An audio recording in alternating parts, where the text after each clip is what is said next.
Good day everyone. Today I will be reporting about the indigenous people's practices, religious rites, rituals, and cultural performances here in the Philippines. First, let's discuss about the cultural performances. Music, dance, theater, storytelling, and other forms of creative expression that are specific to a particular cultural group. The Philippines has a rich cultural heritage and there are many types of cultural performances that are specific to the country. First type of cultural performances is the traditional dances. Under traditional dances, we have tinikling. Tinikling is one of the most famous traditional dances from Leyte. It imitates the movement of a tickling bird. Dancers skillfully step, hop, and jump between sliding bamboo poles. It shows agility, rhythm, and teamwork. Next example of traditional dances is the itik-itik. Itik-itik comes from Surigao in Mindanao. This dance copies the movement of ducks, like waddling, flopping, and splashing in water. It's playful and lively, showing how early dances were inspired by nature. Next example is Sayaw sa Bangko. It originated in Surigao and Pangasinan.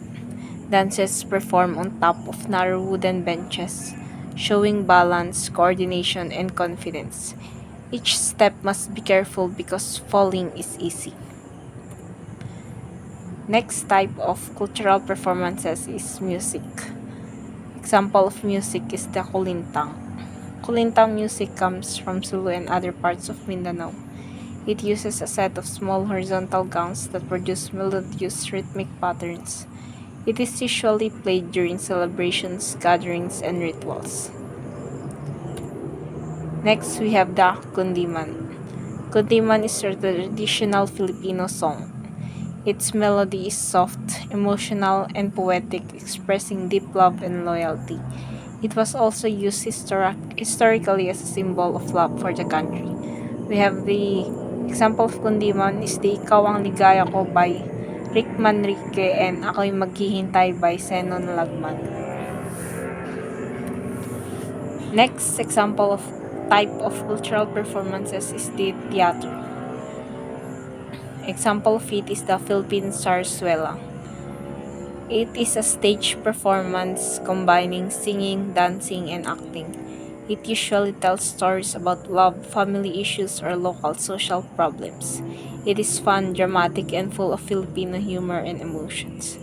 The example is the Walang Sugat and the Dalagang Bukid.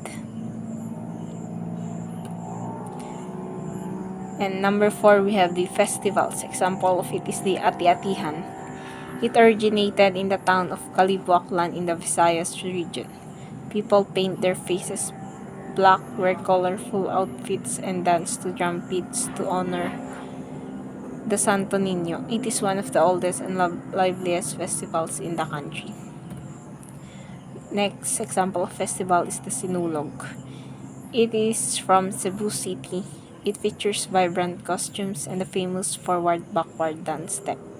Like Ati-Atihan, it honors the Santo Niño and attracts thousands of visitors yearly.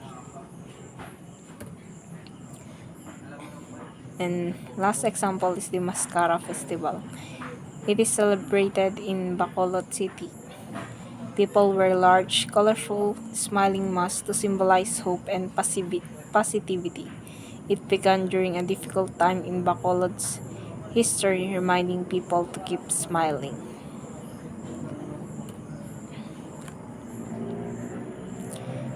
And next type of cultural performances is the visual arts. We have here Apo Wang Od. He is from Buscalan, Tinglayan, Kalinga.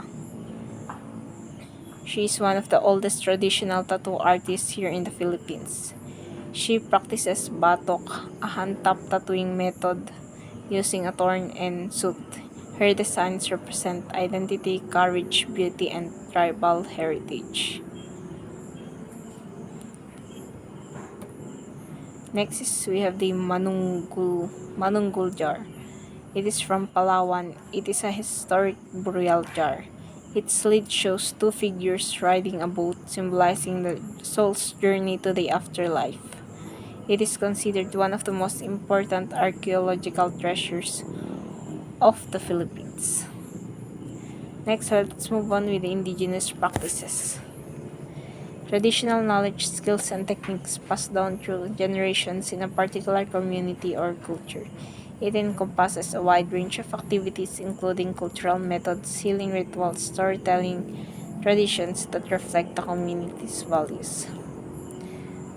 We have the healing practices. First, many indigenous communities have their own unique healing practices that involve the use of natural remedies, spiritual ceremonies, and physical therapies.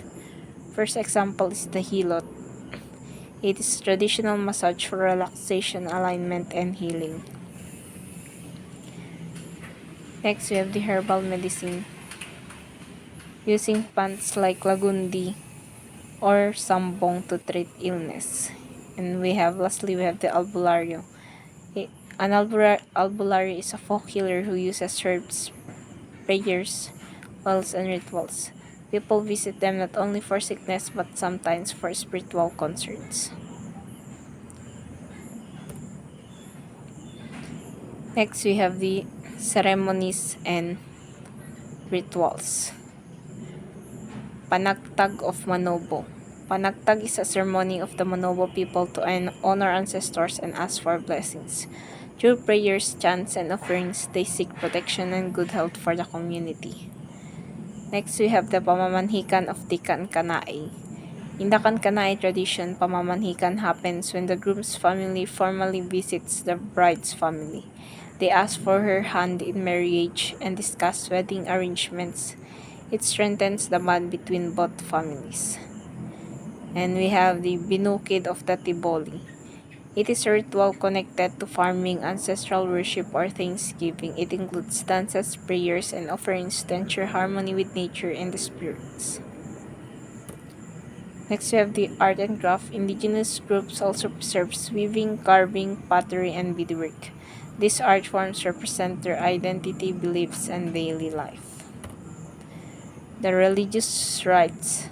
It is a ceremony that is performed in order to express religious beliefs to honor deity.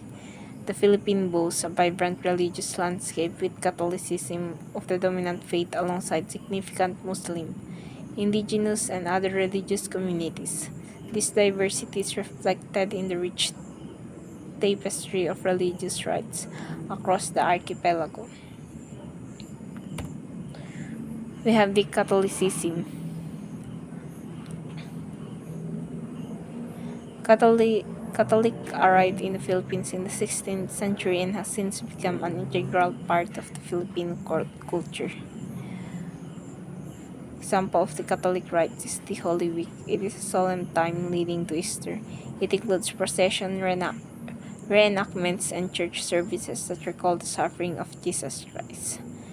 And next, we have the feast days. It celebrates patron saints with parades, masses, dances, and shared meals. Each town has its own fiesta.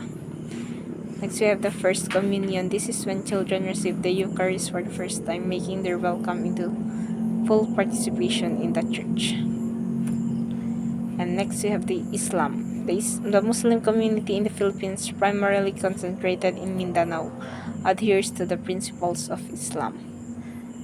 Its rites include Ramadan. It is a holy month of fasting, prayer, and reflection for Muslims. It ends with a joyful celebration called Eid al-Fitr. Next is Hajj. It is a pilgrimage to Mecca that Muslims aim to perform once in their lifetime. It symbolizes devotion and obedience to Allah. And lastly, we have the Eid al-Adha. This feast commemorates the obedience of Prophet Abraham. Families share meat, pray together, and give thanks.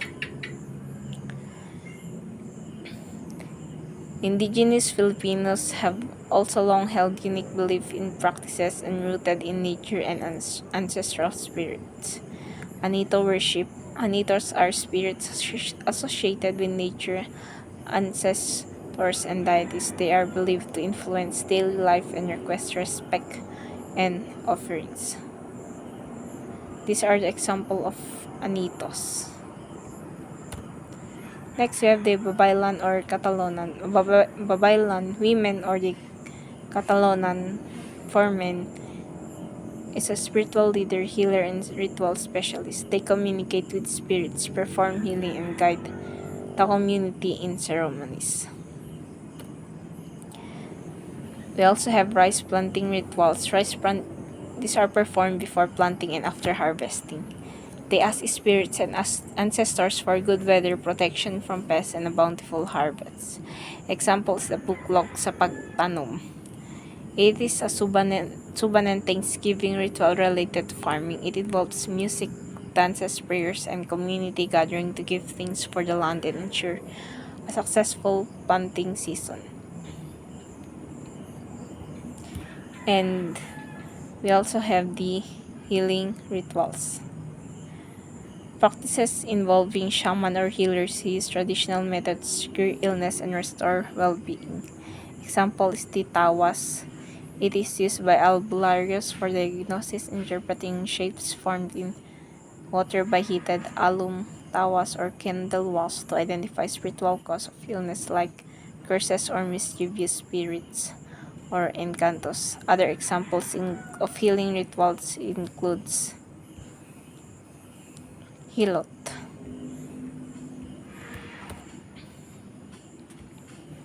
And in conclusion, the cultural performances, indigenous practices, and religious rites of the Philippines show rich and diverse our heritage is.